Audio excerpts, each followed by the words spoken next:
బంగ్లాదేశ్ లో పరిస్థితులు ఆందోళనకరంగా మారుతున్నాయి. విద్యార్థి నాయకుడు ఉస్మాన్ హాదీ హత్య తర్వాత అక్కడ మైనారిటీలపై, ముఖ్యంగా హిందువులపై దాడులు క్రమంగా పెరుగుతున్నాయి. 2025 డిసెంబర్ లో హాదీ హత్య జరిగిన కొద్ది రోజుల్లోనే దీపు చంద్రదాస్ అనే హిందువును హత్య చేయడం తీవ్ర కలకలం రేపింది. ఆ ఘటన తర్వాత నుంచి మైనారిటీలపై దాడులు మరింత ఉగ్రరూపం దాల్చినట్లు నివేదికలు చెబుతున్నాయి. తాజాగా జనవరి 23న చంచల్ చంద్ర కూడా హత్యకు గురి కావడం ఈ వరుస హింసకు మరో ఉదాహరణగా మారింది. ఇక వివరాల్లోకి వెళితే, బంగ్లాదేశ్ లో మరో హిందువు దారుణ హత్యకు గురయ్యాడు. దుకాణంలో నిద్రిస్తున్న 23 ఏళ్ల హిందూ యువకుడిని కొందరు దుండగులు సజీవ దహనం చేశారు. పథకం ప్రకారమే ఈ హత్య చేసినట్లు అతడి కుటుంబ సభ్యులు ఆరోపిస్తున్నారు.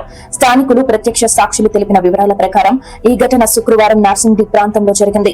బాధితుడిని చంచల్ చంద్ర భౌమిక గుర్తించారు. అతడు చాలా కాలంగా నార్సింగి పోలీస్ లైన్స్ కు ఆనుకుని ఉన్న మసీదు మార్కెట్ ప్రాంతానికి సమీపంలో ఓ గ్యారేజ్ లో పనిచేస్తున్నాడు.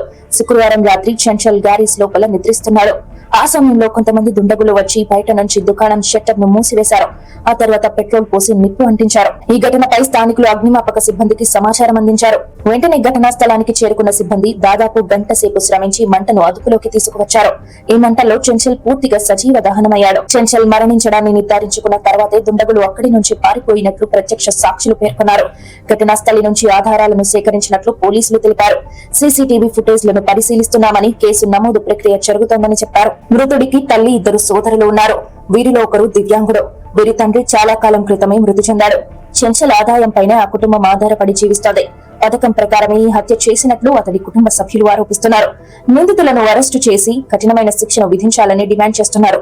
మరోవైపు స్థానిక హిందూ సమాజ నాయకులు కూడా ఈ దారుణ హత్యను ఖండిస్తున్నారు.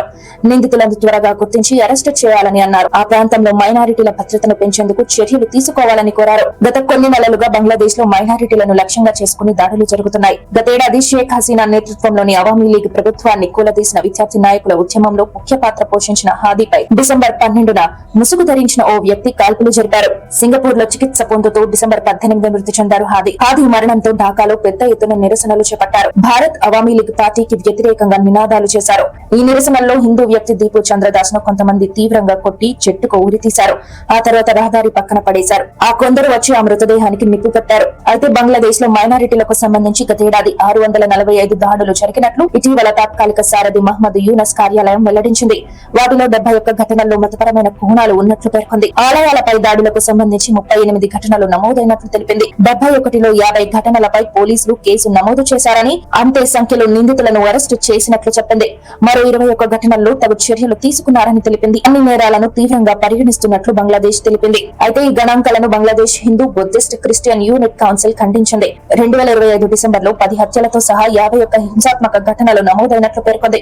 10 హత్యల్లో 7 హిందువులు మృతి చెందినట్లు పేర్కొంది. 2025 జనవరి నుంచి మార్చి మధ్యలో మైనారిటీలపై 142 దాడులు జరక్క, జూన్ నుంచి డిసెంబర్ మధ్య కాలంలో కేవలం ఆరోపణలతోనే సుమారు 71 దాడి ఘటనలు నమోదయ్యాయని చెప్పింది. వరుస హత్యల నేపథ్యంలో బంగ్లాదేశ్ లో పరిస్థితులపై తీవ్ర ఆందోళన నెలకొంది. ముఖ్యంగా అక్కడ నివసిస్తున్న మైనారిటీల భద్రతపై దేశవ్యాప్తంగా మాత్రమే కాకుండా అంతర్జాతీయ స్థాయిలో కూడా తీవ్రమైన చర్చ జరుగుతోంది.